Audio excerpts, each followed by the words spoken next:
प्रार्थना से। उमज्ञानतिमिरन्दस्य ज्ञानाञ्जनशलाकया चक्षुरुन्मिलितं येन तस्मै श्रीगुरुवे नमः। श्रीचैतन्यमनोभीष्टं स्थापितं येन भूतले स्वयं रूप कदा मह्यं ददाति स्वपदान्तिकं।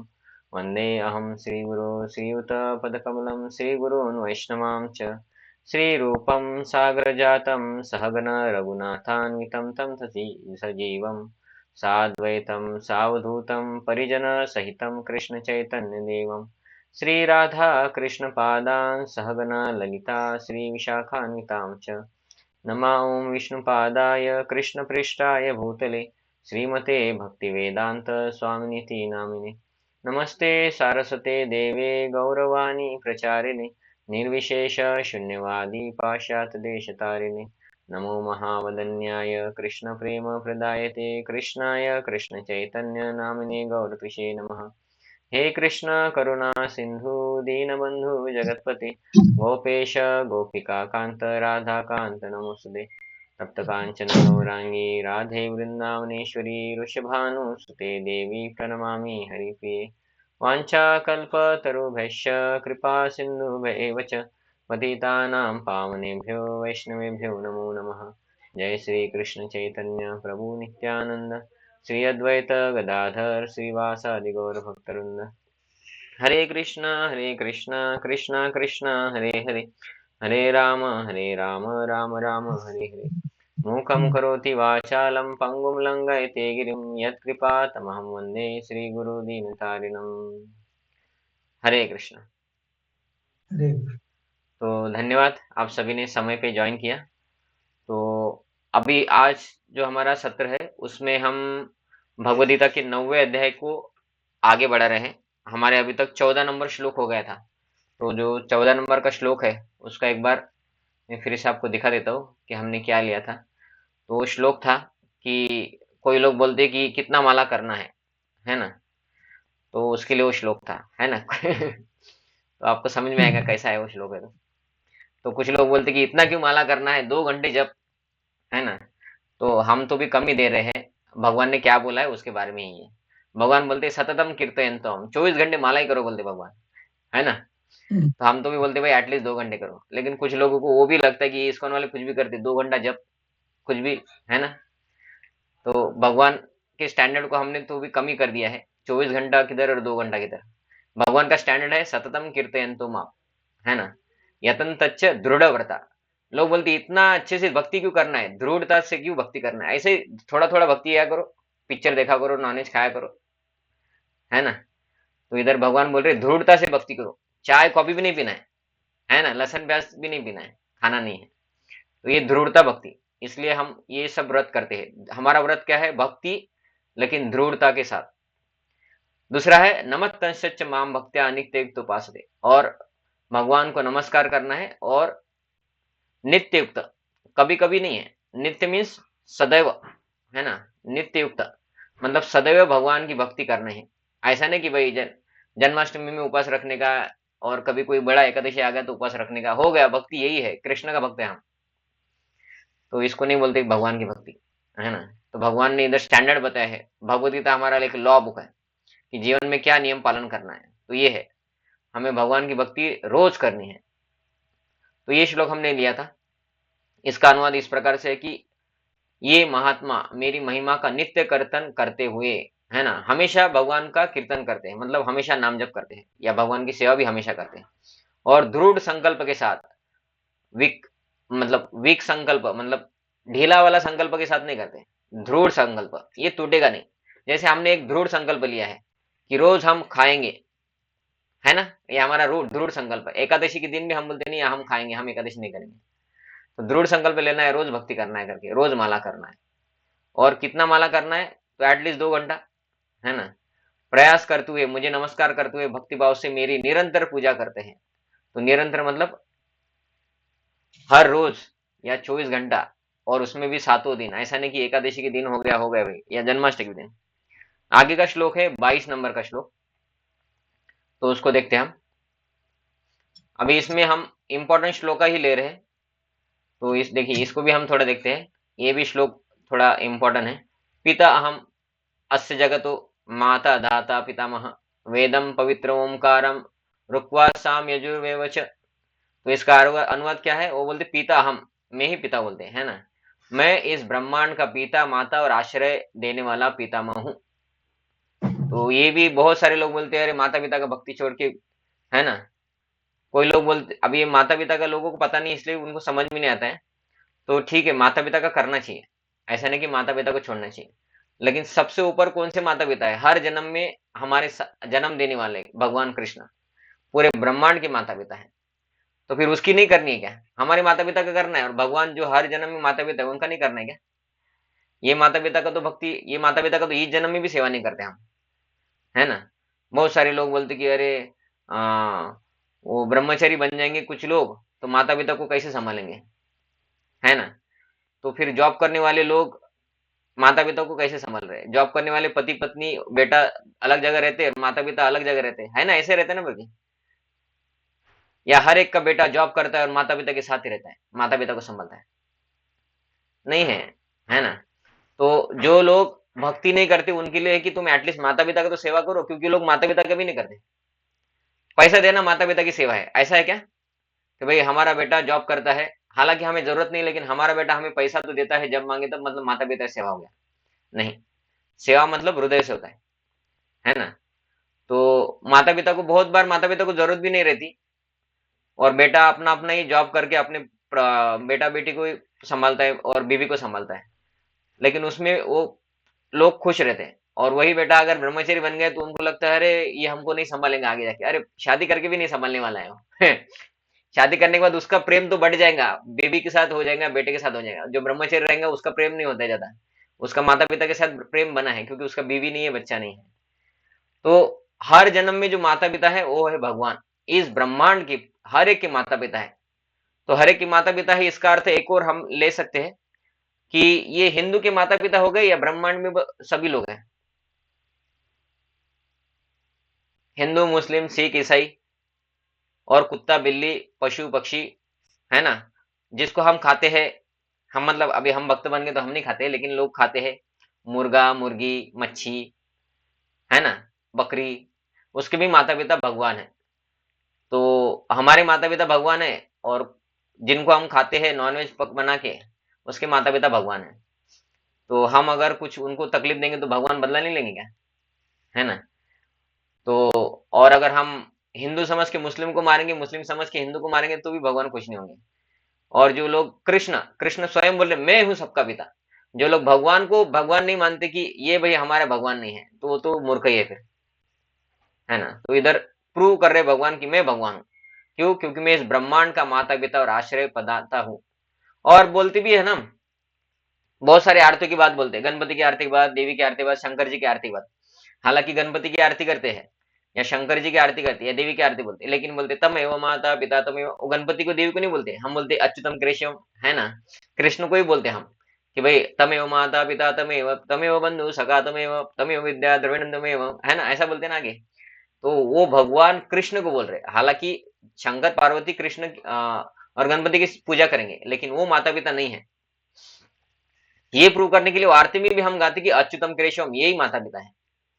और कृष्ण दामोदरम रामचंद्रम हरे, और बाद में हरे कृष्ण महामंत्र भी गाते हैं। ठीक है भाई, आरती में 10 दिन गणपति बैठा तो 10 दिन हरे कृष्ण महामंत्र, सुबह एक बार गाया हमने, शाम को आरती किया होगा अटेंड तो एक बार गाया, तो 10 दिन में 20 बार हरे कृष्ण महामंत्र हो जाता है हमारा, है ना। तो लेकिन अगर रोज करेंगे तो अच्छा ही है। और कृष्ण भगवान है, वो आरती में भी हमें ऐसा उसका अरेंजमेंट है कि आरती में कृष्ण को भगवान बोलते हैं, हालांकि आरती गणपति की कर रहे हैं। तो ये हमें इधर से समझना चाहिए, क्योंकि कृष्ण ही भगवान है, सभी शास्त्रों में कृष्ण को ही भगवान बोला है। ये इधर भी बोला है कि कृष्ण ही भगवान है करके, है ना। तो इसलिए हमें समझना चाहिए कि भगवान कौन है और हमें क्या करना चाहिए। तो ये क्या करना चाहिए, कौन भगवान है, तो भगवत गीता से हमें समझ में आ रहा है कि भगवान कौन है, और क्या करना चाहिए तो भगवान भगवत गीता में ही बोलते हैं। ठीक है, इसके बाद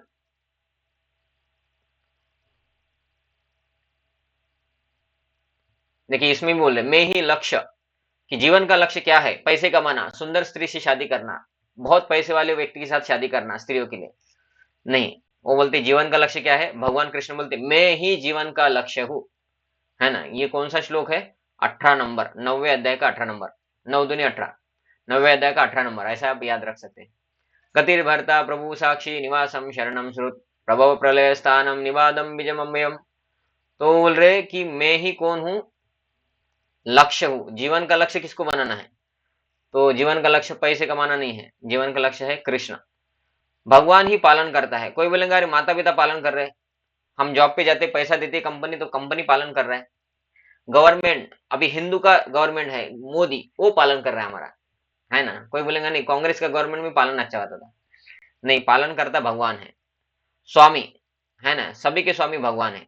साक्षी, हम कुछ भी पाप करे पुण्य करे, कौन देख रहा है? कुछ नहीं होता है, करो पाप अंधेरे में किया करो, साक्षी भगवान है, हर जगह भगवान देखते हैं। धाम है भगवान, है ना। तो हमारे घर में अगर भगवान की सेवा करें तो हमको हर रोज धाम में जाने की जरूरत भी नहीं है। शरण स्थली, किसकी शरण ले? हमारे घर में कुछ प्रॉब्लम हो गया, या हमें जॉब में दिक्कत हो रहा है, या कुछ बीमारी आ गई है, तो किसका शरण ले? कौन शरण लेने योग्य है? तो भगवान ही शरण लेने योग्य है। और अत्यंत प्रिय मित्र, है ना।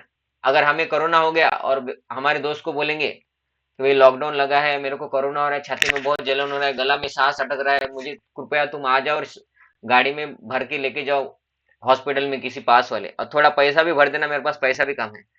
तो कोरोना है हमें, और दोस्त को फोन किया, तो दोस्त क्या बोलेगा, अरे भाई तुमको कोरोना है, तुम्हारे साथ मैं भी मर जाऊंगा, तुम ऐसा करो मैं ऑनलाइन बुक करता हूँ, गाड़ी आ जाएंगे तुमको लेके चली जाएंगे। दोस्त बोलेंगे लेकिन पैसा, अरे भाई तुमको पैसा लगाऊंगा, मेरे घर में कोरोना हो जाएगा तो मैं पैसा कहाँ से लाऊंगा, कोरोना में जॉब भी बंद है ना। इधर का भी मित्र हमें पता नहीं कि गारंटी के साथ मदद करेगा कि नहीं, उसका जब तक अच्छा चल रहा है तब तक वो हमें मदद करेगा। लेकिन अत्यंत प्रिय मित्र कौन है? भगवान। वो हर जन्म में साथ देते हैं। हम मनुष्य है, हमारे अंदर दो आत्मा है, एक हम और दूसरा परमात्मा, ऐसे कठोपनिषद बोलते हैं।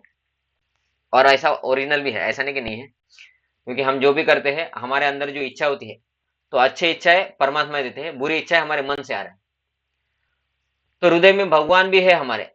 तो पशु पक्षी में आत्मा और परमात्मा नहीं है क्या? नहीं, उनके अंदर भी है। तो हम जब मनुष्य है, अच्छा खाते हैं पीते हैं, अच्छा कपड़े पहनते हैं, तो भगवान हमारे साथ है। ऐसा नहीं कि फिर हम सुअर बनते हैं तो मल खाते हैं, विष्ठा खाते हैं, है ना, संडास खाते हैं लोगों का, गंदे जगह में नाले में रहते हैं, सोते हैं, तो भी भगवान हमारे साथ रहते हैं। लेकिन इधर का कोई अत्यंत प्रिय मित्र, अगले जन्म में उसको पता चल गया कि भाई कोई मेरा मित्र है, वो बोलेगा कि बलराम मेरा मित्र है, समझे कि बलराम मर के कुत्ता बन गया या सुअर बन गया, अभी मल खा रहा है, और उस व्यक्ति को किसी ने बता दिया कि बलराम तुम्हारा मित्र पिछले जन्म का अभी सुअर बना है, उसको तुम घर में लेके आओ, उसको मदद करो, तो बोलेंगे जान दो ना, क्या फर्क पड़ता है अभी, है ना। लेकिन भगवान हर जन्म में हमारा साथ निभाते हैं, हर जन्म में हमारे साथ रहते हैं, तो इसलिए वो हमारे अत्यंत प्रिय मित्र हैं। तो फिर वो भगवान की सेवा करना सबसे इंपॉर्टेंट है ना। और इसके साथ ही भगवान बोले मैं सृष्टि तथा प्रलय सबका आधार आश्रय तथा अविनाशी बीज हूं। मतलब क्या है? कृष्ण भगवान को बाण लग गया और कृष्ण भगवान मर गए, ये सब गलत है। अविनाशी भगवान है। अरे मनुष्य नहीं मरता है, मनुष्य शरीर चेंज करता है ना। तो भगवान कैसे मर गए? मूर्ख लोग ऐसा लेकिन बोल देते हैं भगवान मर गए। तो लेकिन सृष्टि स्थिति प्रलय ये कौन करता है? तो ये सृष्टि है ना, प्रलय सबका आधार में हूं। आधार मतलब क्या है? फाउंडेशन, है ना। कि हमारा घर स्थापित है, तो समझे कि आप जितने भक्त ऑनलाइन है, तो कोई बाहर से आके आपका घर देख के जाएगा, कोई बोलता है कि आपका घर का फाउंडेशन कितना अच्छा करके? कोई बोलता है? नहीं बोलता कोई कि भाई बहुत अच्छा फाउंडेशन बनाए करके, है ना। जैसे सब्जी में नमक, सब्जी बहुत अच्छा हो गया तो कोई बोलेगा ना कि कितना बढ़िया से नमक डाला है कि सब बराबर हो गया, नहीं बोलता है। लेकिन नमक की वजह से सब्जी में टेस्ट है सब। सब्जी में नमक कम हो गया तो टेस्ट नहीं आएगा, ज्यादा हो गया तो भी नमक ज्यादा हो गया तो भी टेस्ट नहीं है। तो घर का आधार क्या है? फाउंडेशन। लेकिन कोई आधार को देखता ही नहीं, हर कोई व्यक्ति बोलता है अरे वाह कितना अच्छा कलर लगा है ना, कितना मजबूत घर बांधा है, फाउंडेशन मजबूत है, ये किसी को दिखाई नहीं देता है। तो भगवान बोल रहे सृष्टि स्थिति हो रहा है, लेकिन किसी को पता नहीं कि भगवान कृष्ण कर रहे हैं। कोई बोलता है कि अरे ये तो ब्रह्मा जी सृष्टि करते हैं और शंकर जी प्रलय करते हैं, लेकिन उनका भी आधार कृष्ण ही है। कोई बोलेगा विष्णु है, इधर कृष्ण क्यों बोल रहे हैं? अरे कृष्ण का तो झूठ बोलना आदत ही है, बचपन में भी वैसे ही करता था, माखन खाता था, बोलता था मैं माखन नहीं खायो करके। वो आधार वाधार कुछ नहीं है, है ना, ऐसा नहीं है। शास्त्रों में दिया है। भगवान कृष्ण स्वयं बोल रहे बड़े होने के बाद, और बड़े होने के बाद भगवान कृष्ण झूठ नहीं बोलते थे, वो बचपन में भगवान लीला करते थे है ना। तो भगवान कृष्ण बोल रहे मैं आधार हूं, मतलब सृष्टि स्थिति प्रलय ये ब्रह्मा विष्णु महेश करते हैं, लेकिन तीनों के आधार कृष्ण है। इवन विष्णु की भी आधार कृष्ण है ना। ठीक है, ऐसे बहुत सारे, हर एक श्लोक का बहुत अच्छा अनुवाद है, लेकिन हम सब कुछ नहीं ले सकते। देखिए इधर भी बोल रहे हे अर्जुन, मैं ही ताप प्रदाता हूँ, वर्षा को रोकता हूँ तथा लाता हूँ। मतलब वर्षा किसके वजह से होती है? बारिश। अभी समर शुरू हो गया, जब समर खत्म होना है तब हम प्रार्थना करते हैं, यार कब समर खत्म हो जाएगा और रेनी सीजन शुरू हो जाएगा, बारिश कब शुरू हो जाएंगी, ये धूप कब खत्म हो जाएगा, है ना। हम राह देखते हैं ना। और जब पहली बारिश होती है तो हमें बहुत खुशी होती है, तो हम बोलते क्या, भगवान आपका भला हो, भगवान कृष्ण की वजह से बारिश हुई है, ऐसा कोई बोलता नहीं है। लेकिन बारिश किसी की वजह से होती है? कृष्ण की वजह से। इधर भगवान बोल रहे हैं कि अहम, है ना, तप्याम अहम, मैं ही ताप देता हूँ, वर्षम अहम वर्षम, मैं ही वर्षा देता हूँ, है ना। अमृत, मैं ही जीवन हूँ, अमृत हूँ, और मृत्यु में मैं हूँ। आत्मा और पदार्थ दोनों मुझ में ही में है। आत्मा और पदार्थ मतलब सत असत दोनों मुझ ही में है, मतलब दोनों भगवान से आ रहे हैं। हम आत्मा भी भगवान से आए हैं, और हमारा शरीर जिस वस्तु से बना है वो भी भगवान से आए हैं। तो ये जो है इधर वर्षा लाते हैं भगवान, ताप देते हैं। ताप किससे देते हैं? सूर्य से ताप देते हैं, है ना। और मृत्यु, ऐसा एक श्लोक भगवत गीता के अलावा भागवतम में भी आता है। वो उधर कपिल भगवान जो भगवान के अवतारी है, वो बोलते हैं, तो वो बोलते कि आ,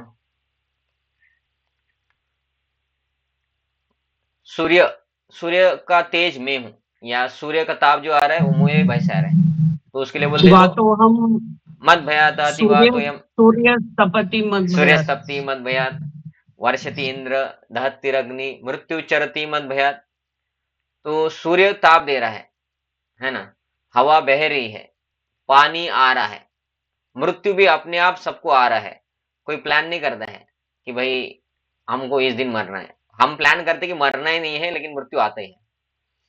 तो उसके लिए भगवान बोलते सब कुछ मेरे वजह से हो रहा है, और मैं उसके पीछे कारण हूँ। सबका कारण कारण, सर्व कारण कारण कृष्ण है। तो बोलते मत भयाता तिवा तो यम, मेरे भय की वजह से हवा बहती है। नहीं हवा बहेंगे तो क्या होगा? ऑक्सीजन आएगा क्या हमारे पास? नहीं आएगा, है ना। मत भयाता तिवा तो यम सूर्यस्तप्ति मत भयात, भगवान कृष्ण की वजह से सूर्य आता है और चला जाता है। हम बोलते कभी भगवान अच्छा हुआ आज सूर्य भेजा आपने, कभी नहीं बोलते। हमें लगता है सब ऑटोमेटिक है, लेकिन भगवान कृष्ण ही पालन कर रहे हैं ये सब देखे, है ना। सूर्यस्तप्ति मत भयात, सूर्य नहीं होगा तो क्या होगा? तो समुन्द्र का खारा पानी की बादल नहीं बनेंगे, बारिश ही नहीं होगा। तो हमारे पास तो कोई ऐसा उपकरण नहीं है कि उससे बारिश हो जाए।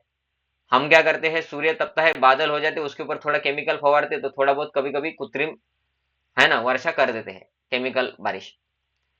लेकिन वो भी थोड़ी देर के लिए है। हम बोलेंगे कि अभी कंटिन्यू 4 साल पूरे पृथ्वी का पालन करो तुम केमिकल वर्षा से, हम नहीं कर सकते। तो भगवान की कृपा से होता है, सूर्य आ रहा है इसलिए हो रहा है। अनाज कहाँ से पकेगा? हमने बारिश, बादल ही नहीं होंगे तो बादल कहाँ से बनेंगे? और ठीक है समझे कि बादल है, तो भी सूर्य नहीं होगा तो वनस्पति उगेगा ही नहीं। हम बीज डालेंगे और कुछ आएगा ही नहीं, बाहर आएगा तो वो पकेगा ही नहीं, क्योंकि सूर्य प्रकाश ही नहीं है ना। प्रकाश संश्लेषण क्रिया से अन्न बनता है, ऐसा पढ़ा होगा ना आपने। लेकिन वो उसके लिए जो सूर्य चाहिए वो भगवान दे रहे इसलिए आ रहा है, लेकिन हम भगवान को वैल्यू नहीं देते। अरे अन्न तो अपने आप बनता है, अपने आप बनता है तो फैक्ट्री में बनाओ फिर, है ना। दूध अन्न नहीं बनता है। तो वर्षति इंद्र, बारिश भी भगवान कर रहे, सूर्य भी भगवान दे रहे। वर्षित इंद्र दहतिर अग्नि, अग्नि की वजह से हमारे पेट में अन्न पकता है और बाहर अन्न पकता है। जो बाहर अन्न पकता है अग्नि की वजह से पकता है। भगवान अगर अग्नि को बोलेंगे किधर रहने, तो हम क्या अन्न पकाएंगे? इलेक्ट्रिक का कितना यूज करके अन्न पकाएंगे, है ना। तो लेकिन भगवान की वजह से अन्न है, इधर अग्नि है, और सब कुछ अन्न के ऊपर निर्भर है। और अग्नि से अन्न पकाते हैं और हम अन्न के ऊपर निर्भर है, तो हमारा जीवन चल रहा है। तो ये भी है। उसके बाद 22 नंबर का श्लोक लेना है हमें। ये भी एक श्लोक इंपॉर्टेंट, ये भी ले लेते हैं। ते तम भुक्त्वा स्वर्गलोकम विशालम क्षीणे पुण्य मर्त्यलोकम विशन्ति एवं त्रिधर्माम अनुप्रपन्ना गतागतम काम कामा लभन्ते। तो इधर भगवान बोल रहे हैं कि कुछ लोग होते हैं, उनको लगता है कि भाई ऐसे ही किधर कुछ देवी देवता की पूजा करो, है ना, उससे पुण्य बढ़ेगा तो हम स्वर्ग में चले जाएंगे। ये कृष्ण भगवान की भक्ति करने की क्या जरूरत है ना। इतना कठिन तपस्या करो, ये करो। कृष्ण भगवान की भक्ति में बहुत नियम होते हैं, बाकी देवी देवता की भक्ति में कोई नियम नहीं है ना। हालांकि हमारा सनातन धर्म बोलता है कि भाई शुद्ध बनो, नॉनवेज मत खाओ, दारू मत पियो, लेकिन बाकी देवी देवता की इसमें नॉनवेज वॉनवेज खा लेंगे तो भी इतना फर्क नहीं पड़ता है। ऐसा थोड़ी है, ऐसा कौन से शास्त्र में लिखा है ना। तो ऐसा नहीं कि कोई भी भगवान का भक्ति करे मतलब नॉनवेज चलता है। तो फिर नॉनवेज चलता है तो भोग लगाओ, कि भाई हनुमान जी के भक्त है, हनुमान जी को भोग लगाओ। ऐसा होता है क्या कभी? नहीं होता है ना, मतलब वो चलता नहीं इसलिए नहीं होता है ना। अभी आगे भगवान बताएंगे क्या खाना है, ये भी बताएंगे इसके श्लोक के आगे। तो इधर भगवान बोल रहे हैं, ते तम भुक्त्वा स्वर्गलोकम विशालम। कुछ लोग होते हैं पुण्य कर्म करते हैं और स्वर्ग में चले जाते हैं, तो उसके बारे में भगवान बोल रहे हैं। इस प्रकार जब वे विस्तृत स्वर्गिक इंद्रिय तृप्ति का भोग लेते हैं, उनके पुण्य कर्मों के फल क्षीण हो जाते हैं, तो वे मृत्यु लोक में पुनः लौट आते हैं, है ना। इसमें भगवान क्या बोले, अगर कोई अगर पुण्य कर्म करके समझे कि स्वर्गलोक चला भी गया, तो भी स्वर्गलोक परमानेंट नहीं है। कि भाई इंडिया में हमने पैसा कमाया और अमेरिका में घूमने गए, एक पैकेज लिया 5 लाख का, अमेरिका घूमने गए 1 महीना के लिए, ये देखा वो देखा वो देखा। तो 5 लाख हमने भरा था। जब हमारा 30 साल का पैकेज है, 5 लाख का पैकेज है, 30 दिन का पैकेज है, 5 लाख का पैकेज है, तो 31वें दिन उधर की सरकार क्या बोलेगी हमको? हमारा 30 दिन का वीजा है और 30 दिन का पैकेज है, जो टूरिज्म वाले हैं वो हमने जो पैकेज लिया है उधर घूमने का, वो 31वें दिन हम क्या बोलेंगे, हमको इधर ही रहना है। इधर हम किधर भी कुछ भी तो रह लेंगे, कैसा भी करके रह लेंगे, कुछ ना कुछ गाड़ी पोछा लगा देंगे, गाड़ी धोएंगे, किधर साफ सफाई कर लेंगे, टॉयलेट वॉयलेट इधर ही रह जाएंगे अमेरिका में। तो उधर की सरकार हमको बोलेंगे ठीक है रह जाओ करके, हकाल देंगे उधर से, बोले चलो हटो, इतने दिन का ही तुम्हारा वीजा था। तो स्वर्गलोक जो लोग जाते हैं, है ना, तो उनका भी वैसा ही होता है कि स्वर्गलोक जो जाते हैं, उनका ऐसा नहीं कि भाई उधर जाते तो परमानेंट उधर ही रहते हैं। स्वर्गीय पिताजी मर गए, लिख दिया हमने आगे स्व, स्व लिख दिया, मतलब स्वर्ग में चले गए, अभी पिताजी उधर ही रहेंगे, ऐसा नहीं है। तो स्वर्ग में कोई जाता ही नहीं है, क्योंकि पुण्य नहीं है। स्वर्ग में जाने के लिए बहुत पुण्य लगता है। भागवतम में वर्णन है, एक श्लोक आता है कि काम क्रोध लोभ मोह मद मत्सर्य, ये 6 से मुक्त है तो व्यक्ति स्वर्ग में जाता है। अभी बताइए हम काम क्रोध से मुक्त है क्या? है ना। क्रोध लोभ, लोभ भी है हमारे पास, बहुत लोभ है ना। हमारा सैलरी, अगर किसी ने हमको 50,000 सैलरी दे दिया, तो हमको लगे ये 50,000 यार 5 साल से 50,000 पे ही है, सैलरी थोड़ा बढ़ तो भी जाना चाहिए, है ना। लोभ होता है ना हमें। 50,000 में ऐसा नहीं कि 50,000 का 1 लाख हुए तो 5 चपाती खाते तो 10 चपाती खाने लग जाएंगे, है ना। नहीं, उसमें भी वही हो रहा था। और 50 का 1 लाख भी हो जाएगा तो एक्स्ट्रा जो पैसा है वो अकाउंट में ही डालेंगे, वो पैसा अकाउंट में रहेगा और हम मर जाएंगे। एक्स्ट्रा जो कमाया वो अकाउंट में रहेगा, हम मर जाएंगे, है ना। लेकिन लोभ, तो ये चीज से हम मुक्त ही नहीं, तो स्वर्ग लोक कैसे जाएंगे? जा ही नहीं सकते। लेकिन कुछ लोग होते हैं कि स्वर्ग की इच्छा से ये सब करते हैं, बहुत इंद्रिय कंट्रोल करते हैं, और स्वर्ग में जाके भी परमानेंट रेसिडेंस नहीं है, परमानेंट वीजा नहीं मिलता है स्वर्ग का। स्वर्ग का वीजा क्या है? हमारे पुण्य। हमारे पुण्य जब तक है तब तक स्वर्ग में रहो। तो पुण्य क्या होते हैं? स्वर्ग पुण्य खत्म होते हैं जितना स्वर्ग में भोग करते हैं। कि भाई अकाउंट में हम 2 लाख रुपए डाल के गए थे अमेरिका 3 दिन के लिए, तो 3 दिन में हमारा अगर अकाउंट का बैलेंस खत्म हो गया, तो आगे फिर उधर रह सकते क्या? हम हमको वापस आना पड़ेगा ना इंडिया में। तो स्वर्ग में जाने की वजह से जितना पुण्य कमाया था, तो जितने दिन स्वर्ग में रह रहे, हर दिन हम क्या कर रहे? 5 स्टार इंद्रिय तृप्ति कर रहे हैं। तो 5 स्टार होटल में जाने के बाद पैसा भी तो ज्यादा लगता है ना। उधर 500 रुपए का 1 कप चाय मिलता है, तो उधर 2 दिन का कमाई हमारा 1 घंटे में चला जाता है। कि भाई नाश्ता कर लिया, खा लिया, 2 घंटे के लिए रूम लिया था, तो 5,000 रूम का 2 घंटे का हो गया, हमारा 2 दिन का कमाई खत्म। तो स्वर्ग में बहुत पुण्य किया हमने, और कुछ साल रह के पुण्य खत्म हो गया। पुण्य खत्म हो गया, स्वर्ग वाले लोग बोलते अरे भाई इसको निकालो अभी इधर से, इसका पुण्य खत्म हो गया। ये बिना पुण्य वाले लोग नहीं रह सकते उधर। तो क्षीण है पुण्य, जिनका पुण्य क्षीण हो गया वो फिर से पृथ्वी पे जन्म लेते हैं। तो फिर स्वर्ग में जाके क्या फायदा? इसलिए भगवान के धाम में जाने के लिए लक्ष्य बनाना है कृष्ण को। एक बार भगवान के धाम में चले गए तो उसका फल क्या है? तो भगवान बोलते हैं कि जो मेरे धाम में आता है पुनर्जन्म न विद्यते, उसको पुनर्जन्म नहीं होता है, वो मेरे धाम में ही रहता है, परमानेंट रेसिडेंस, ग्रीन कार्ड मिलता है वैकुंठ का, जो भक्ति करता है उसको। स्वर्ग का 5 दिन का, 10 दिन का, 1 साल का, 1,000 साल का वीजा नहीं मिलता है। उसको ग्रीन कार्ड मिलता है, परमानेंट रेसिडेंस इन वैकुंठ, जो भक्ति करता है उसको फिर से जन्म लेने की जरूरत नहीं है। क्योंकि जो जन्म लेता है, कि समझे अभी हमारा मनुष्य जन्म है, मनुष्य जन्म में हमारा ये जन्म में जिस घर में जन्म लिया उसमें कितना प्रॉब्लम है। अभी इस जन्म में भक्ति नहीं किया, अगले जन्म में हम 84 लाख यूनि जाना है हमको, क्योंकि भक्ति नहीं किया। भक्ति करेंगे तो अगला जन्म मनुष्य जन्म और अमीर घर में भगवान ने भगवद गीता में प्रॉमिस किया है ना। भगवान भी खुद की भक्ति का कितना एडवर्टाइज करते देखो, कि भाई जो मेरा भक्ति करेगा उसको अगले जन्म में मनुष्य जन्म दूंगा और अमीर घर में जन्म दूंगा। लेकिन जो भगवान की भक्ति नहीं करते, कृष्ण भगवान की, उसको क्या होता है, उसको 84 लाख यूनि घूमना पड़ता है।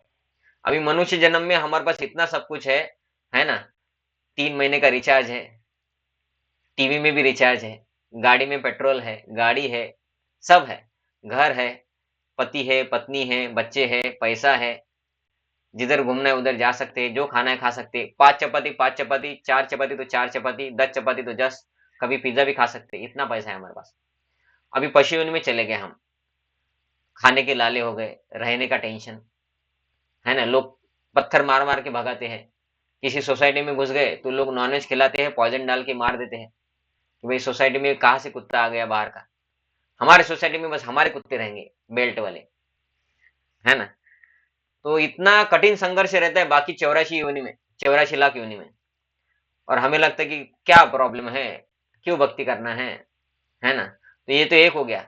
ऐसे कुत्ते जैसे 4 पाँव वाले प्राणियों के कितने सारे जन्म लेना पड़ता है, गाय, बैल, भैंस, बकरी, है ना। तो लोग बकरी बनेंगे तो काट के भी खा लेंगे आपको, है ना। भैंस बनेंगे तो भी काट के खा लेंगे, गाय बनेंगे तो भी काट के खा लेते हैं मुसलमान लोग।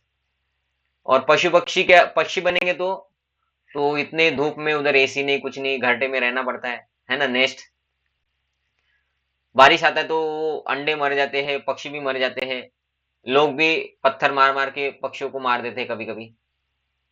तो इतना कठिन संघर्ष है। जलचर बन जाएंगे तो लोग हमको मार के खा लेंगे, पकड़ के मार के खा लेंगे। नहीं तो हमको एक एक्वेटिक का वो रहता है ना, एक्वेरियम बोलते हैं शायद उसको, वो मछली रहती है कांच के अंदर, उसको क्या बोलते हैं, उसमें डाल देंगे। घूमना फिरना बंद, जेल के अंदर। मतलब पशु पक्षी बनने के बाद भी हमको जेल में जाना पड़ता है। तो इतना कठिन संघर्ष है 84 लाख योनियों में। तो इसीलिए ये मनुष्य जन्म जब मिला है तब भक्ति करके भगवान के परमानेंट धाम में जाना, ये जीवन का उद्देश्य है। ठीक है, इसके बाद 22 नंबर का श्लोक। तो इसलिए भगवान बोलते हैं मेरी भक्ति करो, मेरी भक्ति करो। और मेरी भक्ति कैसा करना है, ढीली ढाली करो नहीं।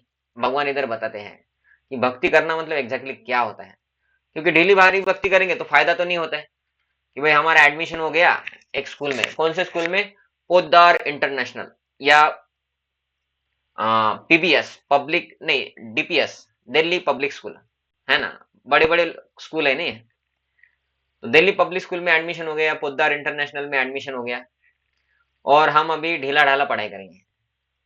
कभी जाएंगे स्कूल में, कभी नहीं जाएंगे, होमवर्क करेंगे, कभी नहीं करेंगे, क्लास में बैठेंगे लेकिन ध्यान भी नहीं देंगे, है ना।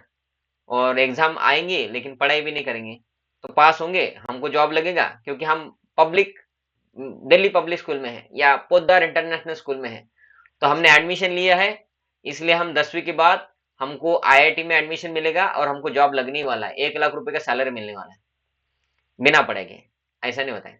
तो भक्ति करना है तो अच्छे से करना पड़ेगा, जैसे पढ़ाई करना है तो अच्छे से करना पड़ेगा। नहीं तो फिर लोग डिग्री लेके घूमते हैं कि भाई जॉब दे दो, वो बोलता है 15,000 देंगे, ठीक है दे दो भाई, 2-3 साल करेंगे, जॉब जॉब जॉब एक्सपीरियंस है ऐसा बोलने के लिए तो हो जाएगा। फिर 4-5 साल के बाद दूसरी जगह चले जाएंगे, उसको बोलेंगे भाई हमारा जॉब एक्सपीरियंस है 2 साल का, हम नहीं बताएंगे कि 15 साल में 15,000 में हमने किया। तो फिर ऐसा होता है, पढ़ाई भी अच्छे से नहीं करेंगे तो डिग्री मिल जाएगा, पास होंगे, जॉब भी लग जाएगा, लेकिन दिक्कत और तकलीफें बहुत होता है। तो भक्ति भी कैसा करना है, इधर भगवान बोलते अनन्य चिंतयन्तो माम ये जना परि उपासते तेषाम नित्यभियुक्ता माम योगक्षेम वहाम्यहम्। और भगवान उसमें गारंटी भी दे रहे हैं कि भक्ति करने के फायदे। तो ये जो श्लोक है इसमें आता है योगक्षेम वहाम्य अहम। तो ये योगक्षेम वहाम्य अहम, ये एक और जगह आपने पढ़ा होगा। तो LIC। LIC है ना। तो LIC वाले भगवान का वाक्य लेके बोलते हैं कि योगक्षेम वहाम्य अहम। लेकिन वो जो LIC वाले जो बोलते हैं, ये कहाँ से लिया है? जीवन के साथ भी, जीवन के बाद भी, है ना? तो वो लिया है उन्होंने भगवान से ही। लेकिन वो लोग नहीं बोलते हमने भगवान से लिया, लेकिन भगवान का गारंटी है, क्योंकि हमने अभी LIC पॉलिसी ले लिया। तो LIC पॉलिसी लेने के बाद अगले जन्म में LIC काम में आएगा क्या? काम में आएगा? नहीं आएगा। लेकिन भगवान का जो भक्ति है अगले जन्म में भी काम में आता है, और उसके लिए भगवान बोलते हैं, है ना, कि योगक्षेम वहां में हम। मैं ट्राई करता हूँ आपको दिखाने के लिए, LIC में भी वो बोलते हैं। देखिए इधर दिख रहा है आपको? दिख रहा है? तो इसके नीचे भी लिखा हुआ है योगक्षेम वहां में हम, है ना? बराबर है? दोनों हाथों की हाँ। बराबर है। तो ये LIC वाले क्या बोलते हैं? योगक्षेम वहां में हम, लेकिन वो योगक्षेम कर ही नहीं सकते। भगवान का श्लोक है वो, योगक्षेम वहां में हम, क्योंकि हर जन्म में भगवान हमारे साथ है और हमारे परमनंट माता पिता भी है। तो योगक्षेम वहां में हम का अर्थ क्या है वो हम देखते हैं। पहले इधर देखिए, योग का अर्थ होता है आवश्यकता है, और क्षेम मतलब सुरक्षा करना। तो इधर इस अनन्य चिंतयन्तु माम, भगवान क्या बोल रहे? मेरी भक्ति करो, ढीली ढाली नहीं बोलते, अनन्य भाव से बहुत अच्छे से भक्ति करो, है ना? और ऐसा करने से क्या होगा? भगवान बोलते हैं मैं आपकी जो भी आवश्यकताएं होती है उन्हें मैं पूरा करता हूं, और जो कुछ आपके पास है उनकी मैं रक्षा करता हूं। तो भगवान का गारंटी है। ये LIC वाले तो गारंटी भी नहीं दे सकते। LIC वाले बोलते तुम मर जाओ तो तुम्हारे घर वालों को पैसा देंगे, वो अगर क्लेम करते तो, नहीं क्लेम करेंगे तो पैसा हमारा, और मरने के बाद हमको कुछ फायदा होने वाला है? वे बलराम के नाम से 1 करोड़ का LIC था, बलराम मर गया, अभी LIC मिलेगा किसको? बलराम चला गया, बिल्ली बन गया, और उनके घर वालों को मिलेगा। और घर वाले क्या करेंगे? पहले जितना खाते पीते थे अभी ऐसे करेंगे। तो फायदा हो रहा है क्या जो मर गया उसका? उसका तो फायदा ही नहीं है। अगले जीवन में उसको बिल्ली बन गया वो, उसको तो फायदा ही नहीं है। लेकिन भगवान क्या बोल रहे हैं? मैं तुम्हारे जीवन की आवश्यकताएं है उसकी पूरी करता हूँ आवश्यकताएं, और जो आपके पास है उसकी मैं रक्षा करता हूँ। तो ये भगवान का गारंटी है। और अगर भगवान ने गारंटी दिया तो कोई कंप्लीट कर सकता है क्या? भगवान ही कंप्लीट करेंगे ना। इनकम्प्लीट होगा कि भाई ये गवर्नमेंट आ गया था, ये गवर्नमेंट ने बोला कि ये करेंगे हम, है ना, लेकिन वो गवर्नमेंट वो कर नहीं पाया, क्योंकि बहुत प्रॉब्लम रहता है गवर्नमेंट में आने के बाद भी, है ना? ऐसा होता है ना, हम पोजीशन में चले जाते हैं, हम बोलते हैं हमको वोट देना, हम आपके गांव में मंदिर बना के देंगे, और वो आदमी हारता है तो कुछ कर नहीं पाता, बोलते हम हार गए, और जीतता है तो बोलते नहीं थोड़ा ये प्रॉब्लम है, ये प्रॉब्लम है। उसकी इच्छा रहती है लेकिन वो कर नहीं पाता, कभी कभी इच्छा ही नहीं रहती है। लेकिन भगवान के हाथ में सब कुछ है, पूरा ब्रह्मांड भगवान के हाथ में है। अगर हम भगवान की भक्ति करेंगे तो भगवान ने प्रॉमिस किया है इधर योगक्षेम वहां में हम, कि आपकी आवश्यकताओं को मैं पूरा करूंगा, और आपके पास जो वस्तु है मैं उसकी रक्षा करूंगा, है ना? उसके लिए कंडीशन क्या है? भगवान ये नहीं बोलते कि मैं ही करूंगा, पहले भगवान बोलते तुम ये पहले करो फिर मैं बाद में ये करूंगा। समझ में आ रहा है कि हमको कुछ खरीदना है तो सेल लगा है कि एक साड़ी है समझिए माताओं के लिए, है ना, तो 20,000 की साड़ी है लेकिन 5,000 में मिल रही है। तो हम जाके बोलेंगे दो, आपने बोला ना साड़ी है सेल लगाए करके, हम वो बोलेंगे पहले 5,000 रुपए दे दो। तो भगवान बोले मैं रक्षा करूंगा, लेकिन उसके लिए कंडीशन क्या है? अनन्य चिंतन, तुम पहले मेरी अच्छे से भक्ति तो करो। तुम मेरे अच्छे से भक्ति नहीं करोगे, बोलेंगे मेरा ध्यान रखो, मेरे पास जो है उसका रक्षा करो। भगवान ने देखो हम भगवान की भक्ति कर रहे थे लेकिन हमारे घर में ये प्रॉब्लम हो गया, किधर बोलते हैं? सब शास्त्रों में गलत ही लिखा है। तो ये नहीं होता है। तो भगवान बोलते हैं तुम पहले तुम्हारा पार्ट करो फिर मेरा पार्ट मैं करता हूं। और नॉर्मली क्या होता है, भगवान अपना कर्तव्य करने से कभी चूकते नहीं है। कि व्यक्ति नास्तिक भी बनता है तो भी भगवान पालन पोषण कर नहीं रहे क्या? या जो भक्ति कर रहा है उन्हीं को भगवान ऑक्सीजन दे रहा है, पानी होता है, उन्हीं को सब कुछ भगवान खाने पीने के लिए दे रहे हैं। वही लोग जो भक्ति करते वही लोग अमीर है बस, बाकी जो लोग भक्ति नहीं करते वो गरीब है। अरे नास्तिक लोगों को भी भगवान ने करोड़पति बनाया है, उनको भी अच्छा हेल्थ स्वास्थ्य सब दिया है भगवान ने। भगवान अपना पार्ट करते हैं, उसके कर्मों के हिसाब से वो नास्तिक भी बन गया अभी, तो भी कर्मों के हिसाब से उसको जो चाहिए वो देता है।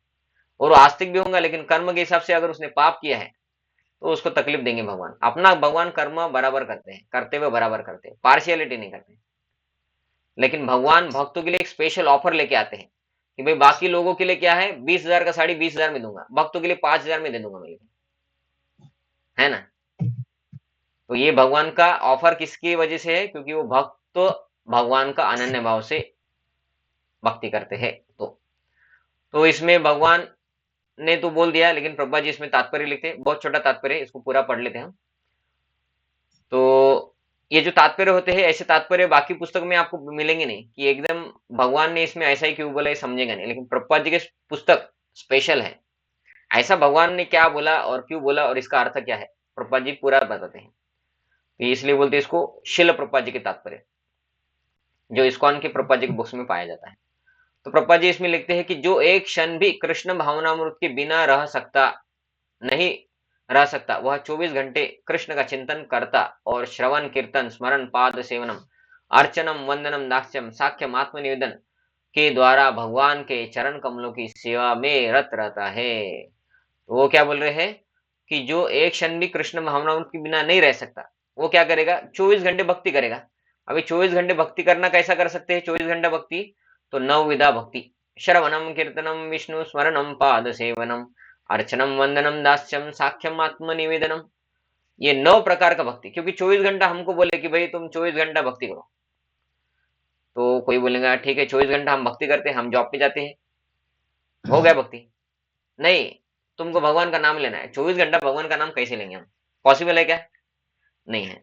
तो हमारे कंडीशन में पॉसिबल नहीं है, तो हमारे लिए 9 विधा भक्ति है कि भाई 24 घंटा में से 2 घंटा भगवान का नाम जो, या जितना भी आपसे होता है उतना लो, लेकिन लो।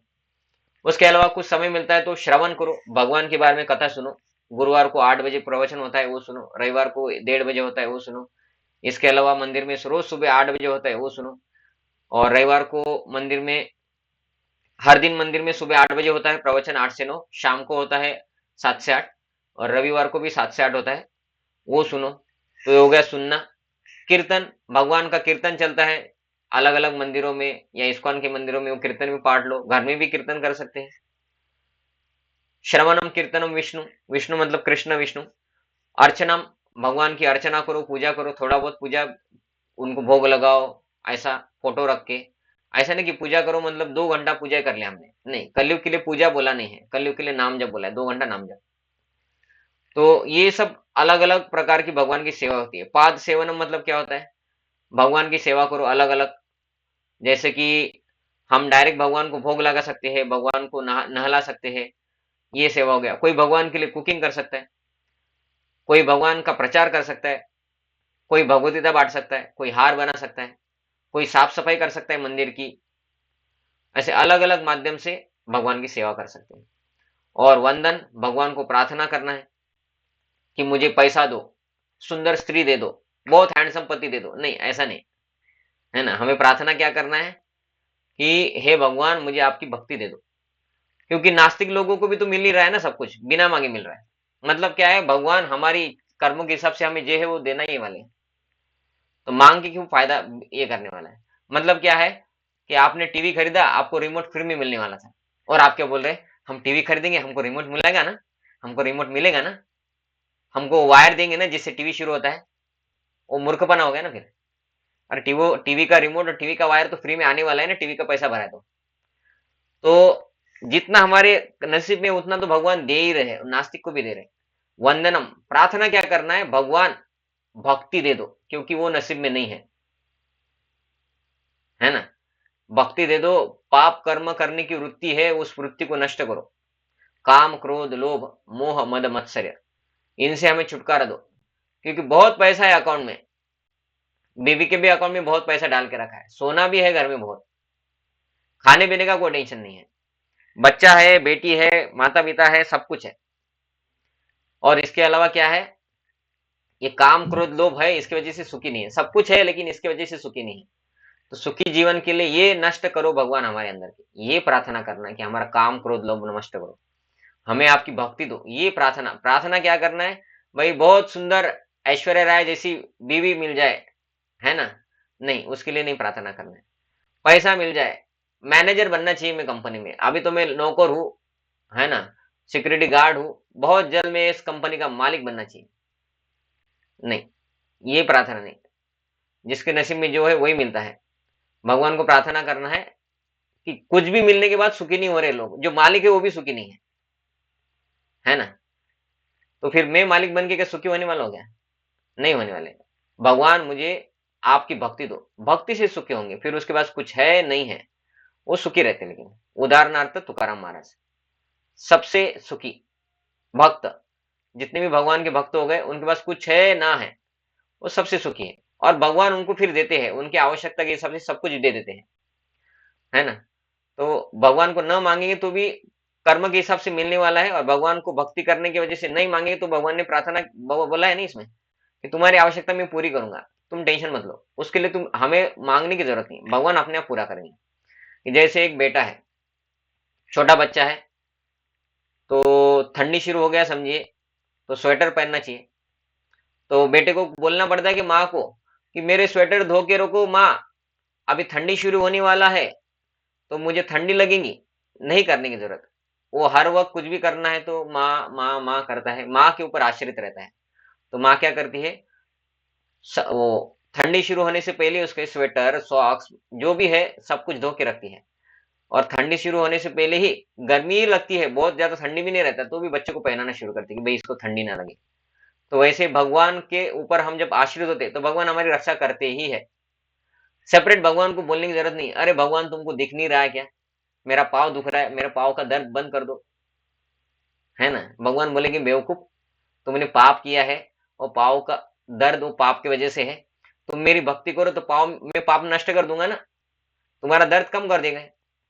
तुम मेरी भक्ति भी नहीं करते, बोलते पाँव का दर्द नष्ट करो, ऐसा थोड़ी होता है।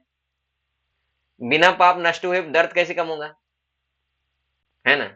तो उसके लिए एक ही उपाय, एक तो तू सहन कर तुम्हारा पाप, या तो मेरी भक्ति कर। तो भक्ति करना ये एक ही रास्ता है। आगे इधर भगवान बोलते कि ये 24 घंटा हम माला नहीं कर सकते, तो ऐसे अलग अलग कार्य में हम बिजी रह सकते हैं। भगवान को प्रार्थना करना, उनके बारे में सुनना, प्रवचन सुन सकते हैं, कीर्तन सुन सकते हैं, हम स्वयं कीर्तन कर सकते हैं, प्रवचन कर सकते हैं, जप कर सकते हैं, भगवान की सेवा अलग अलग मार्गों से कर सकते हैं। तो 24 घंटे हम भगवान की सेवा में हो गए ना। फिर 24 घंटे भगवान का स्मरण आ रहा है, कुछ भी खाना है तो भोग लगाए कि नहीं, कृष्ण भगवान को भोग लगा के खाना है। घर में कुछ भी बनाते तो भगवान को भोग लगा के खाना है ना। तो ये ऐसे 24 घंटा हम भगवान की भक्ति में हो जाएंगे। हम जॉब पे भी जाते हैं, कोई बोलेगा फिर जॉब पे नहीं जाना है क्या, सबको ब्रह्मचारी बनना है क्या? नहीं, जॉब पे भी जाएंगे तो भी हमें क्या है, हम जॉब पे हमारा काम करेंगे अच्छे से, पूरा माइंड के साथ काम करेंगे, पूरा मन बुद्धि के साथ काम करेंगे। लेकिन हमें समझना चाहिए कि ये जॉब मिला किसकी वजह से। कोई बोलेगा कि भाई हमने पढ़ाई किया था, मार्क्स आए थे, इंटर दिया उसमें भी मार्क्स आए, तब जाके मेरे वजह से ये जॉब मिला है। तो फिर भगवान बोलते हैं कि मत्तः स्मृतिर ज्ञानम अपोहनम च, अरे बेवकूफ, तुम्हारे पास तो खाने पीने की, टॉयलेट करने के बाद संडास धोने की भी बुद्धि नहीं है। वो बुद्धि मैं दिया तुमको, चलने की भी बुद्धि नहीं थी, मैं बुद्धि दिया, मैं शक्ति दिया तुमको, और उसके वजह से तुमने पढ़ाई करके जॉब प्राप्त किया, और अभी बोलते मेरे वजह से प्राप्त हुआ, है ना। तो जो भी हमको बुद्धि है वो भगवान ने ही दिया हुआ है। नहीं तो हमको लकवा मारता है तो हम कुछ कर पाते क्या? कोई व्यक्ति पागल हो जाता है, वो तो पागल हो गया तो उसको जानबूझ के पागल हो गया क्या? नहीं, भगवान ने बुद्धि दिया था, भगवान ने बुद्धि निकाल लिया, क्योंकि उसके कुछ पाप होंगे वैसे। तो ये समझना कि हम अभी कुछ पैसा कमा रहे हैं वो भी भगवान की ही कृपा है। भगवान ने बुद्धि दिया, शक्ति दिया, भगवान शक्ति निकाल लेंगे तो हम लकवा मार देंगे, हम ऐसा बैठेंगे किधर, तो ऐसा बैठेंगे, घर वाले आएंगे ऐसा खाना खिलाएंगे हमको, है ना। खाना खिलाएंगे तो पचेगा भी नहीं हमारा, वो फिर लिक्विड देना पड़ेगा हमको। बेड पे रहेंगे, सलाइन चढ़ाएंगे दिन भर, बोले कौवा में चला गया। कुछ नहीं कर सकते हम, भगवान ने दिया है, इसकी वजह से जॉब भी हमारा उसकी वजह से चल रहा है। तो 24 घंटा फिर जॉब करना है, जॉब भी करते हैं हम। लेकिन जॉब करते वक्त ये हमें ध्यान रखना कि भगवान ने बुद्धि दिया है, शक्ति दिया है, तब जाकर मैं जॉब करो, तो भगवान का स्मरण आ रहा है ना। तो जॉब पे हम ऐसा स्मरण कर सकते हैं। और जॉब के जो पैसे कमाए हैं, तो भगवान ने चौथा चौथा जो अध्याय था उसमें बोल दिया है कि कर्मों के फल मुझे अर्पण करो। तो हमारा जो सैलरी आता है वो भगवान की सेवा में हमें लगाना चाहिए, क्योंकि हम मंदिर में जाके डायरेक्ट सेवा नहीं करते हैं 24 घंटा। तो कुछ सेवा हमारे वजह से हो जाए तो उसके लिए भगवान की सेवा में भगवान को जैसे भोग लगता है, भगवान के लिए कपड़े सिलाई होती है, पुष्प खरीदना होता है, तो वो सेवा के लिए हमें भगवान को हमारे कमाई का कर्मफल अर्पण करना चाहिए। कर्मफल अर्पण करना मतलब कुछ दान दक्षिणा देना। लेकिन बस दान दक्षिणा देखिए सब कुछ नहीं होता है कि भाई घर संसार चलाना है, तो घर संसार चलाना है तो बीवी को साड़ी ला के दिया, बच्चों को स्कूल में एडमिशन कर दिया, तो उससे हमारा कर्तव्य हो जाता है क्या? नहीं। उनके प्रति प्रेम भाव भी दिखाना पड़ता है, उनकी सेवा करना पड़ता है। बच्चा रोता है तो पिताजी को घोड़ा बनना पड़ता है, बच्चे को पीठ के ऊपर चढ़ाना पड़ता है ना? ऐसा रहता है ना? उसका लाल प्यार करना पड़ता है, बीवी को भी संतुष्ट रखना पड़ता है, प्यार करना पड़ता है। तो प्यार भी दिखाना के लिए सेवा भी करना पड़ता है। पैसा देने से सब कुछ नहीं होता, तो मंदिर में आके सेवा भी करना चाहिए। कभी कभी झाड़ू लगाना चाहिए, पोछा लगाना चाहिए। कुछ किधर फूल माला बना रहे हैं तो फूल माला बनाने के लिए यूज कर सकते हैं, कुछ खाना बना रहे हैं उधर मदद कर सकते हैं, कुछ परचेसिंग करना है उसके लिए परचेसिंग करने जा सकते हैं। कुछ भी जो भी हमारे शक्ति से हमें जो होता है, शरीर भी भगवान की सेवा में लगना चाहिए। पैसा तो लगना ही चाहिए, लेकिन जब हमारा शरीर हम भगवान की सेवा में लगाते, वो सबसे बड़ा सेवा भगवान उसको कंसिडर करते हैं, क्योंकि हम भगवान के लिए समय दे रहे हैं। ऐसा तो तन मन धन सबसे हमें सेवा करना चाहिए, क्योंकि हमारा मैक्सिमम समय धन कमाने में जाता है, तो धन भी लगना चाहिए, लेकिन थोड़ा तन भी लगना चाहिए, और तन लगता है तो मन भी लगना चाहिए। ऐसा तो ऐसे कार्य शुभ होते हैं। इधर प्रभुपाद जी बोल रहे हैं कि ऐसे कार्य शुभ होते हैं भगवान की भक्ति करेंगे तो, और आध्यात्मिक शक्ति से पूर्ण होते हैं, जिससे भक्त को आत्म साक्षात्कार होता है। जिस व्यक्ति को आत्म साक्षात्कार नहीं है, बस पैसा साक्षात्कार है कि पैसे से सब कुछ हो रहा है, और ये साक्षात्कार सबको है ना? कि भाई हमको आत्म साक्षात्कार हुआ है, नहीं हुआ है। हम आत्मा है ये समझा ही नहीं, तो आत्म साक्षात्कार कहाँ से हुआ है? भगवान कृष्ण ये समझा नहीं तो आत्म साक्षात्कार कहाँ से हुआ है? भगवान सब संभाल रहे हैं, हम जॉब करके पैसे से घर चल रहा है, ये नहीं है। भगवान हमारा घर चला रहे हैं, ये किसी को समझ में नहीं आ रहा है। आत्म साक्षात्कार कहाँ से हुआ है? हमको पैसा साक्षात्कार है, मनी साक्षात्कार, कि पैसे से सब कुछ होता है। कि भाई हमको किधर जाना है तो बिना पैसे से होता है क्या? भगवान की इच्छा है तो हो जाता है क्या? हाँ, भगवान की भक्ति कर रहे तो हो जाता है क्या? तो हो जाता है ना? जैसे कि अभी मैं ब्रह्मचारी हूँ, तो मैं क्या पैसे भर के ही जाता हूँ क्या सब तरफ? हमको कुछ करने की जरूरत नहीं है, लेकिन हम सब घूम के आते हैं, है ना? अभी 15 तारीख को हम जा रहे हैं, 15 तारीख से 15 दिन गायब रहेंगे, हम घूमेंगे इधर उधर, साउथ इंडिया में जाएंगे 3-4 दिन, फिर वहां से जाएंगे पश्चिम बंगाल, उधर रहेंगे 10 दिन। तो हम हमारे पास तो पैसा नहीं है, लेकिन भगवान अरेंजमेंट कर रहे हैं, पैसे से कर रहे हैं, लेकिन वो भगवान कर रहे हैं। कहाँ से किसने पैसा दिया, कहाँ से आता है, कौन बुकिंग करता है, कुछ लेना देना नहीं, हमको कुछ टेंशन ही लेने की जरूरत नहीं है। हमको एक ही टेंशन है कि 8 बजे सब लोग ज्वाइन कर ले, उसमें मैसेज डालो, रात को एक मैसेज डालना है, सुबह एक मैसेज डालना है, लोगों को बोलना है कि ये क्लास अटेंड करो, उनको भगवत गीता समझाना है अच्छे से। ये हम भगवान का सेवा करते हैं, भगवान हमारा सब मैनेज करते हैं। ये कपड़ा कहाँ से आया है, कितने रुपए का है, शक्कर कितना रुपए किलो, ये भी पता नहीं हमको, लेकिन हम स्वीट खाते हैं, बहुत स्वीट खाते हैं, है ना? हमको पता नहीं कि राइस दाल कितने रुपए का है, गेहूं कितने रुपए किलो है करके, लेकिन हमारा सब चलता है ना? तो भगवान ख्याल रखते हैं। कुछ जरूरत नहीं है ये सब करने की, लेकिन जो जरूरत अभी इतना सब कुछ नहीं कर सकते सब लोग, तो जो गृहस्थ है, लेकिन ये हमें याद में रखना चाहिए कि आत्म साक्षात्कार मतलब भगवान विश्व को चला रहे हैं, पैसा नहीं चला रहा है। ठीक है, पैसे से सब कुछ हो रहा है, लेकिन पैसा भी भगवान की कृपा से आ रहा है, हमारी बुद्धि से नहीं आ रहा है। हमारी बुद्धि भी भगवान दे रहे हैं, भगवान से ही सब कुछ आ रहा है ना? ऐसा। और उसकी यही एकमात्र कामना रहती है कि वह भगवान का सानिध्य प्राप्त करे, है ना? इधर बोला है कामना क्या होनी चाहिए? भगवान का सानिध्य, भगवान आपकी भक्ति मिले, आपके धाम में आ जाओ, आपका सानिध्य मिले, पैसा मिले नहीं। ऐसा भक्त निश्चित रूप से बिना किसी कठिनाई के भगवान के पास पहुंचता है। हमें इधर नहीं रहना, ये अमेरिका नहीं पहुंचना है, हमें कहाँ पहुंचना है? वैकुंठ, भगवान के धाम। वो कब पहुंच सकते हैं? जब ऐसे भक्ति करेंगे तो, है ना? इसको बोलते हैं योग। योग मतलब ये नहीं है कि ऐसा टाइट बैठो, ऐसे एक नाक पे हाथ रखो, बोलो करके अंदर खींचो, फिर ये ऐसा करो, इधर से छोड़ो। ये हो गया एक योग, एक प्रकार का योग। इसको योग नहीं बोलते हैं, इसको व्यायाम बोलते हैं, है ना? प्राणायाम। तो लेकिन वो योग साधना किसके लिए था? शरीर को मजबूत रखने के लिए हो गया, लेकिन उससे कुछ फायदा होगा क्या? कि भाई योग करने से व्यक्ति मरता ही नहीं, है ना। योग करने की वजह से व्यक्ति अगले जन्म में 84 लाख योनि नहीं जाएगा, ऐसा है क्या? नहीं, ये तो शरीर को मजबूत रखने के लिए सबको करना ही है। हम भी योग करते हैं, हम भी व्यायाम करते हैं, लेकिन जैसे हम खाते पीते हैं वैसे ही योग है। इससे भगवत धाम नहीं जाएंगे, ऐसा सांस कंट्रोल करने से। भगवत धाम जाने के लिए मन बुद्धि अहंकार को कंट्रोल करना है, भगवान की भक्ति करना है। वो भगवान की भक्ति सही योग है, उसको बोलते हैं भक्ति योग। ऐसा भक्त भगवत कृपा से पुनः नहीं आता।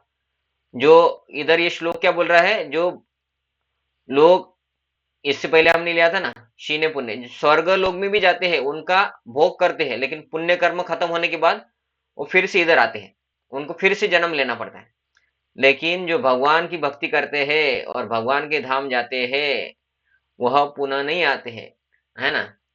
तो इसके लिए भगवान भगवद गीता में एक श्लोक भी बोलते हैं कि जो मेरे परम धाम को लौटते हैं, है ना, वो फिर से वापस नहीं आते। क्या श्लोक है वो? भगवान बोलते हैं, जन्म कर्म चैमे दिव्यम एवं यो वेति तत्वतः त्यक्त्वा देहम पुनर्जन्म नैति मामेति सो अर्जुन। कि जो मेरे जन्म कर्म के बारे में जानता है, सुनता है, मतलब पुस्तक पढ़ता है, हमारे शास्त्र पढ़ता है, भगवद गीता भागवतम, ये भगवान के जन्म और कर्म के बारे में जानना है। हम भगवद गीता पढ़ रहे हैं, भगवान का कर्म के बारे में जानना है कि भगवान इतना कुछ कर रहे हैं हमारे लिए। तो ये सब क्या है? ये भगवान के बारे में जानना ही है। तो जब बोलते हैं कि ये जब व्यक्ति करता है, जन्म कर्म के बारे में जानता है, लेकिन कैसे?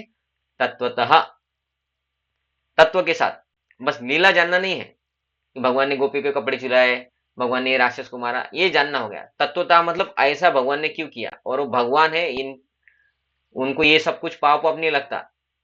वो जो गोपियां थे वो भी साधु थे, पिछले जन्म में साधु थे, राम अवतार में। वो बोले थे हमको आपका सेवा करना है। भगवान बोले ठीक है, अगले जन्म में आप बन जाना गोपी, मैं बनूंगा कृष्ण, तब मेरा सेवा करना तुम।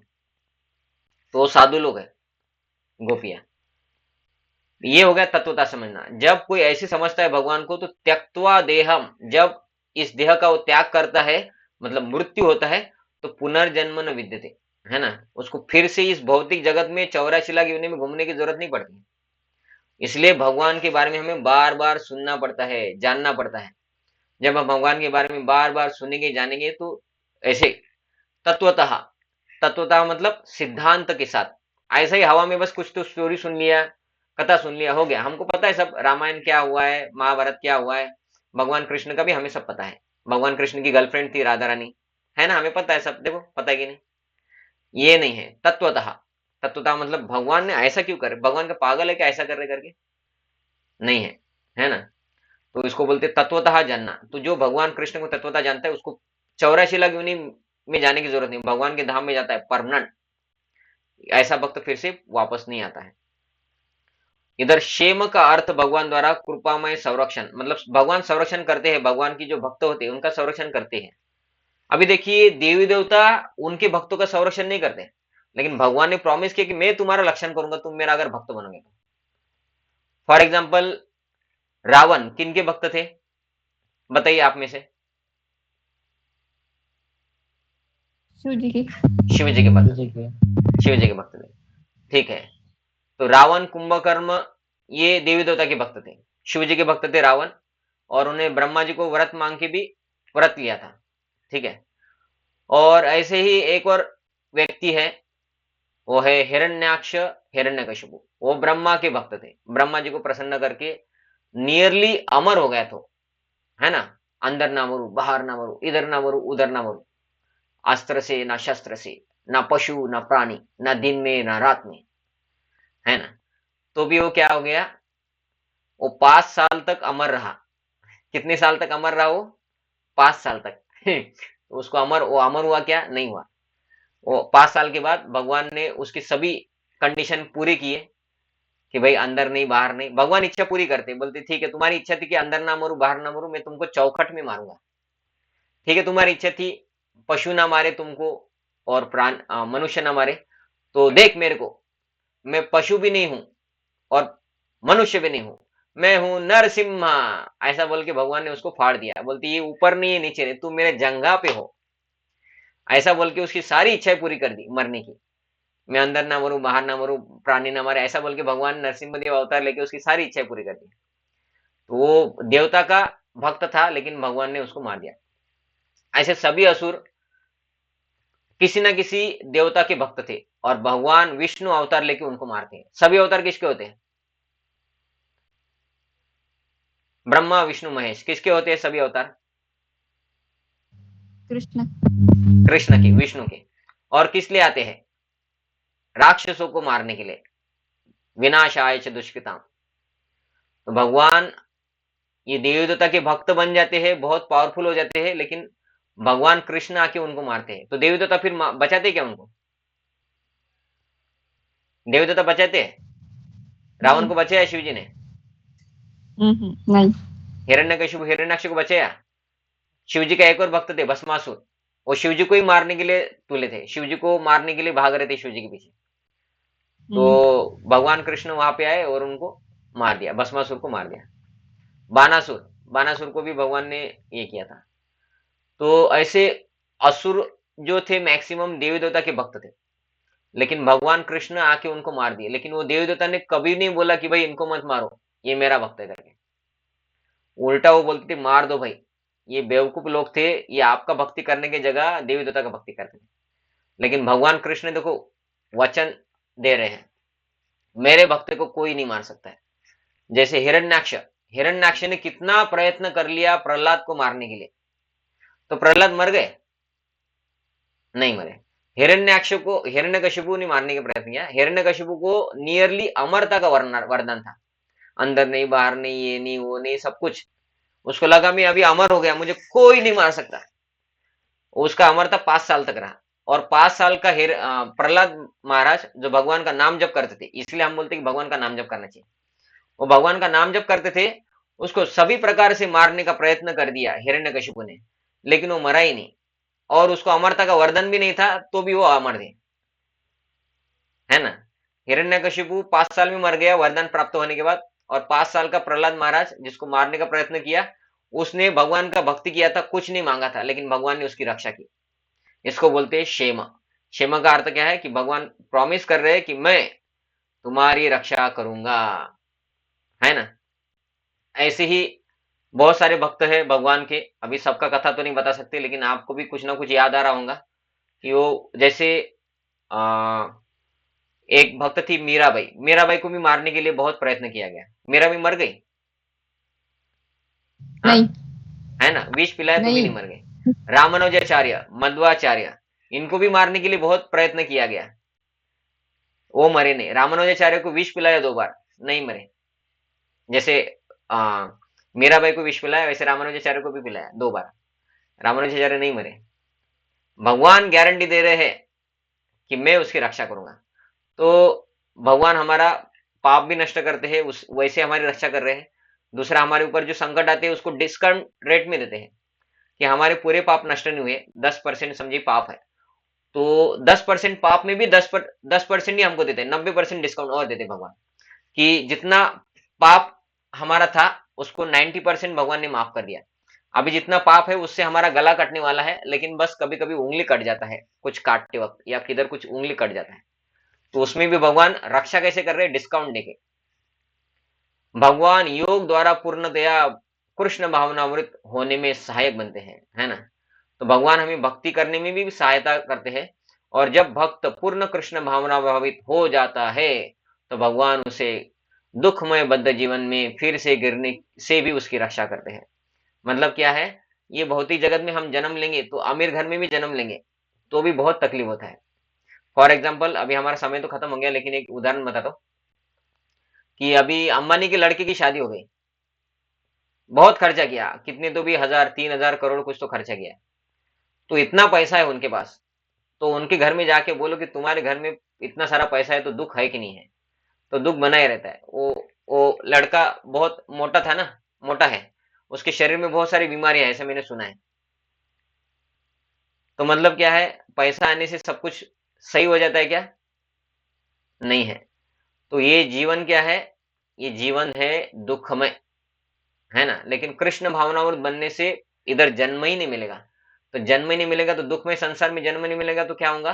भगवान के धाम में जन्म मिलेगा, जहां वैकुंठ बोला जाता है। वैकुंठ, जहां दुख नहीं है। कुंठ मतलब दुख, जहां दुख नहीं इधर जन्म मिलेगा वैकुंठ में, तो फिर उधर सुख बन जाएंगे। तो भगवान की भक्ति करने के बाद ही गारंटी है। बाकी किसी को भी हम भगवान नहीं बोल सकते पहली बात तो। बाकी सब लोग देवता की कैटेगरी में आते हैं, और उसमें सबसे बड़े देवता, महान देवता महादेव, शंकर, गणपति, ये भी सभी देवता में आते हैं। लेकिन भगवान कृष्ण की भक्ति जो करता है वही वैकुंठ जाता है। बाकी किसी की भक्ति करने वाले वैकुंठ जाते हैं ऐसा किसी शास्त्र में आपको पढ़ने के लिए नहीं मिलेगा, और आएगा भी नहीं। उन लोगों का क्या होता है, उनको इधर ही अलग अलग रूप में पैसा, स्त्री, ये मिल जाएगा, लेकिन उससे दुख नहीं मिट जाता है। कि भाई अमिताभ बच्चन ने ऐश्वर्या राय जैसे खूबसूरत लड़की के साथ शादी किया, तो उनकी जाकर पूछो कि तुम्हारे जीवन की तकलीफें दूर हो गई क्या, है ना। कि भाई किसी का बॉडी बहुत तंदुरुस्त है, बॉडी बिल्डर है, 100 किलो वजन उठाता है, रोज एक्सरसाइज करता है, उसको जाके पूछो, तो अभी थोड़ा देर के लिए बॉडी रहेगा, थोड़ी देर के लिए, थोड़े दिनों के लिए उसको शरीर में कुछ व्याधि नहीं होगा, लेकिन टेंशन रहता है क्योंकि वो दिमाग में होता है ना। और कुछ दिनों के बाद वो कितना भी बॉडी बिल्डर हो, उसको बीमारियां होनी शुरू हो जाती है। एक व्यक्ति था, वो उसका नाम मुझे याद नहीं आ रहा अभी। वो बोलता था मुझे कोई हरा नहीं सकता है, I am the most powerful person. उसको उसके बाद कुछ 10 साल के बाद ही वो चैंपियन था बॉक्सिंग का। वो बहुत सारे मैच जीतता ही था, कभी कभी हारता था। उसको कुछ 10-15 मोहम्मद साल, अली। हाँ, मोहम्मद अली। मोहम्मद अली। उसको 10 साल के बाद लकवा हो गया। वो लकवा हो गया, वो चाय पीते वक्त भी उसका हाथ हिलता है, ऐसा ऐसा ऐसा, है ना। तो कुछ गारंटी नहीं है। मोहम्मद अली बोलता था मुझे कोई हरा नहीं सकता है। उसको भगवान बोलते छू मंत्र, एक लकवा हो गया, अभी बोलते हैं तुम कब को भी हरा नहीं सकता है ना। कब बोलता है तू मेरे को उठा के दिखा हवा में, कब भी उठता नहीं उसका हवा में, वो मुंह तक ही जाता है बस। उसको बोला था, एक कुछ तो चैंपियनशिप शुरू हो रही थी, उसको बोला था वो टॉर्च रहता है ना, उसके ऊपर टॉर्च लाइट रहता है, उसके ऊपर अग्नि जलाते हैं और ऐसा दिखाते हैं, मशाल मशाल, है ना। तो उसको बोला था कि आप मशाल दिखाना ऐसा, तो उसका हाथ ऊपर ही नहीं जा रहा, तो फिर किसी ने उसका हाथ ऊपर उठाया। The most powerful champion of the world could not lift even अ मशाल। तो ये भगवान की शक्ति थी, तब तक वो व्यक्ति करता रहा था, उसको लग रहा था मैं कर रहा हूं करके। भगवान ने शक्ति निकाल दिया, बैटरी डिस्चार्ज और चार्जर भी गायब, और ये इलेक्ट्रिसिटी भी नहीं है घर में। अभी क्या करेगा फिर व्यक्ति, कुछ नहीं। तो जो भी हो रहा है सब भगवान की वजह से हो रहा है, और इधर जो भी जन्म लेगा उसको दुख होने वाला है गारंटी के साथ। लेकिन जब भगवान की भक्ति करके भगवत धाम जाएंगे, उसको बोलते हैं वैकुंठ, जहां दुख नहीं है ऐसा जगत। तो हमारे जीवन सही रूप से सुखी होगा। तो हम जो भी कर रहे हैं उसमें बस क्या करना है, भगवान कृष्ण को ऐड करना है। ऐसा नहीं कि जॉब छोड़ना है, नहीं है, हम जॉब कर रहे हैं, लेकिन हमें सोचना है कि भगवान की वजह से आ रही है। हम घर में भी कुछ काम करते तो भगवान जितना टाइम है उसमें थोड़ा 1 माला 2 माला जितना होता है उतना 16 माला जप करना चाहिए। गीता भागवत के ऊपर प्रवचन जो होते हैं इस्कॉन के, क्योंकि इस्कॉन के प्रवचन में तत्वता बताया जाता है। बाकी लोग कथा करके आपका मनोरंजन करते हैं, है ना। वो तत्व नहीं बताएंगे, लीला बताएंगे। लीला बताने से मनोरंजन होता है, ऐसा हुआ वैसा हुआ, ऐसा हुआ वैसा हुआ, बस हो गया, हो गया, कथा हो गया, हो गया। नहीं, तत्व, तत्व से व्यक्ति सुधरता है। लीला पता होने के बाद भी लोग गलत काम करते ही रहते हैं, तो इसलिए तत्वतः तो भगवान के बारे में सुनना है, भगवान का नाम जप करना है, भगवान के बारे में जो पुस्तक है गीता भागवत करते श्रवण, ये पढ़ना है, भगवान का सेवा करना है। हम जो भी सेवा कर सकते भगवान का किसी भी रूप में, वो सेवा करना है। मंदिर में आना है, साधु का संग वो सबसे इंपॉर्टेंट, क्योंकि साधु का संग करने से श्रवण हो जाएगा, जप हो जाएगा, क्या सेवा करना है सब कुछ पता चल जाएगा तत्वतः। तो ठीक है, धन्यवाद आप सभी ने ज्वाइन किया। यहाँ पे हम रुक जाते हैं। आपका कुछ प्रश्न है तो आप पूछिए, आपको और कुछ बताना है इस संदर्भ में और आपको पता है वो भी आप बता सकते हैं। हरे कृष्ण। ठीक है, कुछ बताना है आपको, कुछ पूछना है, आप माइक ऑन करके प्रश्न पूछ सकते हैं। ठीक है, किसी का कुछ प्रश्न नहीं है तो यहाँ पे हम रुक जाते हैं। धन्यवाद आप सभी ने ज्वाइन किया। ऐसे अगले गुरुवार को भी करेंगे, और अगले गुरुवार के बाद फिर 2-3 गुरुवार में इधर नहीं रहूंगा, क्योंकि जैसे मैंने बोला मैं जा रहा हूँ, बाहर जा रहे हैं हम सभी ब्रह्मचारी, तो इसलिए क्लास नहीं होगा। फिर अगला गुरुवार को क्लास लेंगे, उसके बाद नेक्स्ट गुरुवार का मैं मैसेज डालूंगा कब क्लास होगा। तो ठीक है, धन्यवाद। हरे कृष्णा। श्रीमद् भगवद गीता यथारूप की जय। जगद्गुरु स्वामी शिल प्रभुपाद की जय। निताय गौर प्रेमानंदे। हरि हरि बोल। हरे हरि कृष्ण। बोल।